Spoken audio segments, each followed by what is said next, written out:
गणित की शाखाओं को हम लोग अध्ययन की सुविधा के लिए 3 भागों में बांटे थे, अगर आपको याद होगा तो।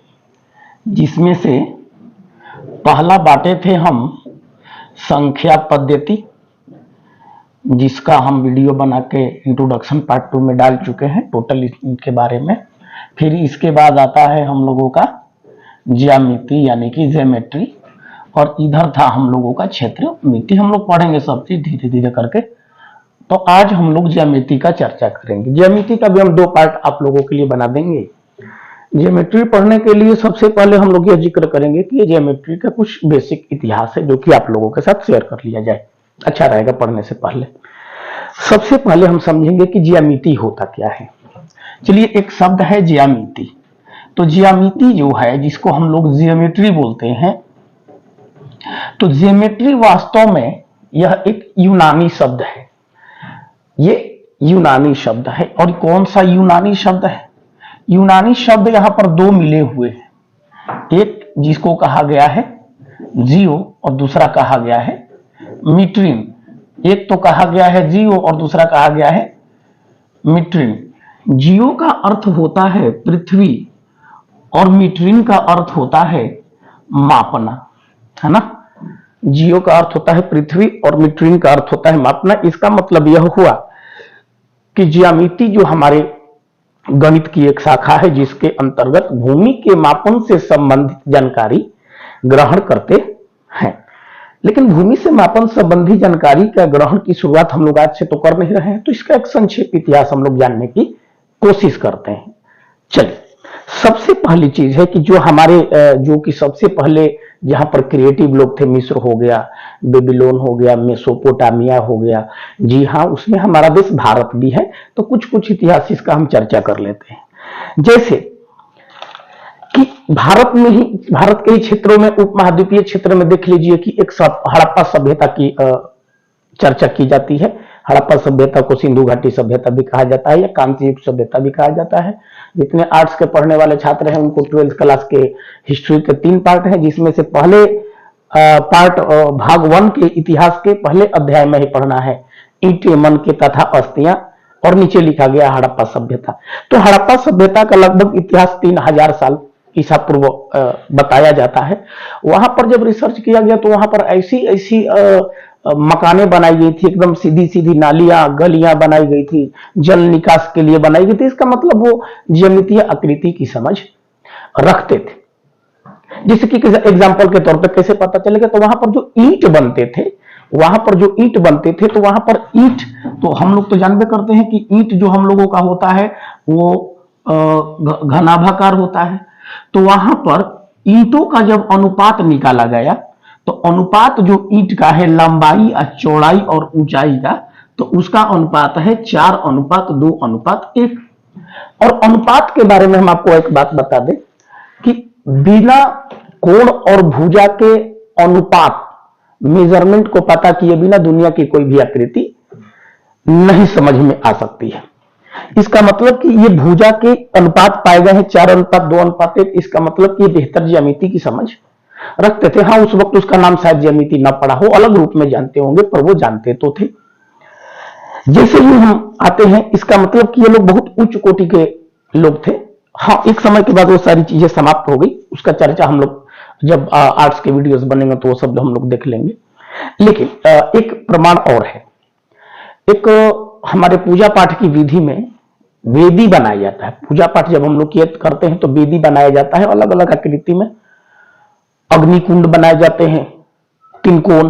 तो जब त्रिभुज की लोग चर्चा नहीं करते थे, तब हमारे यहाँ के पूर्वज लोग और ऋषि मुनि लोग तिनकोन बना करके अग्निकुंड में हवन किया करते थे। हाँ, वो एक रूप अलग हो सकता है, पर था तो ज्यामिति का ही चर्चा।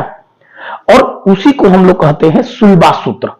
सुलभा सूत्र करीबन करीबन मिलता है 800 ईस्वी पूर्व से 500 ईस्वी पूर्व तक इसका प्रमाण देखने को मिलता है। था बहुत पुराना, लेकिन जब हमें मिला तब हम एक अनुमानतः डेट रखने की कोशिश करते हैं।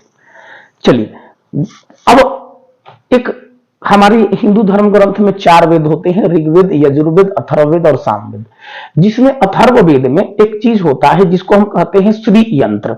क्या बोलते हैं, श्री यंत्र। तो श्री यंत्र में एक खास बात यह है कि वहां पर कम से कम 9 गो समद्विबाहु त्रिभुज एक ही में मिला, ऐसे मिला करके एक रचना बनाई जाती है, जिसमें जिसके अंतर्गत कम से कम 43 को छोटे छोटे त्रिभुज उपस्थित होते हैं।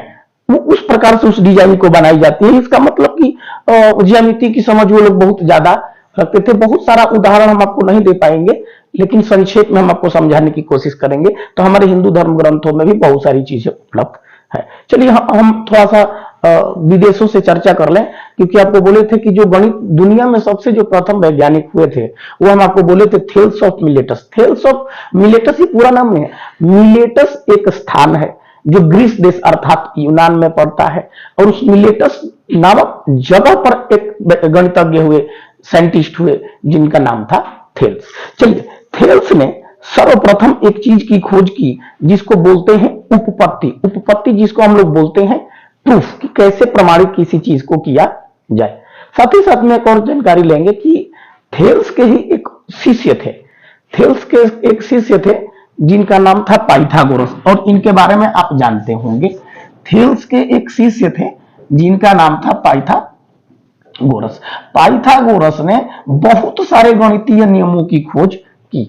पाइथागोरस ने बहुत सारे गणित के नियमों की खोज की, लेकिन पाइथागोरस से पहले जो हम चर्चा कर रहे थे थेल्स के बारे में, तो थेल्स ने उपपत्ति किस चीज की, प्रूफ किस चीज की थी। जैसे उन्होंने यह बताया था कि वृत्त में जो व्यास होता है वृत्त को 2 खंडों में विभाजित करता है। चलिए, हम लोग तो पहले से जानते थे, लेकिन आज हम लोग को यह भी पता हो गया कि आखिर इस इंफॉर्मेशन को किसने दिया था, तो थेल्स ने। चलिए ठीक है, और ये भी बहुत पहले की बात है। लेकिन जैसे ही हम चलते हैं थेल्स के शिष्य पाइथागोरस के पास, तो पाइथागोरस में जो आपके सीनियर छात्र होंगे आप उनसे पूछ सकते हैं कि पाइथागोरस में एक बड़ी फेमस होता है जिसको कहते हैं पाइथागोरस प्रमेय। और उसी से एक सूत्र निकलता है, कर्ण स्क्वायर बराबर लंब स्क्वायर प्लस आधार स्क्वायर। चलिए ठीक है, ये करीबन उनके शिष्य 572 ईसा पूर्व की ये चर्चा हो रही है। जैसे, और ये सिद्धांत करीबन 300 ईसा पूर्व तक चलती रही। और जैसे ही हम आगे चलते हैं तो एक स्थान है अलेक्जेंड्रिया। अलेक्जेंड्रिया नामक स्थान पर एक गणित के शिक्षक थे, और उस गणित के शिक्षक का नाम है यूक्लिड।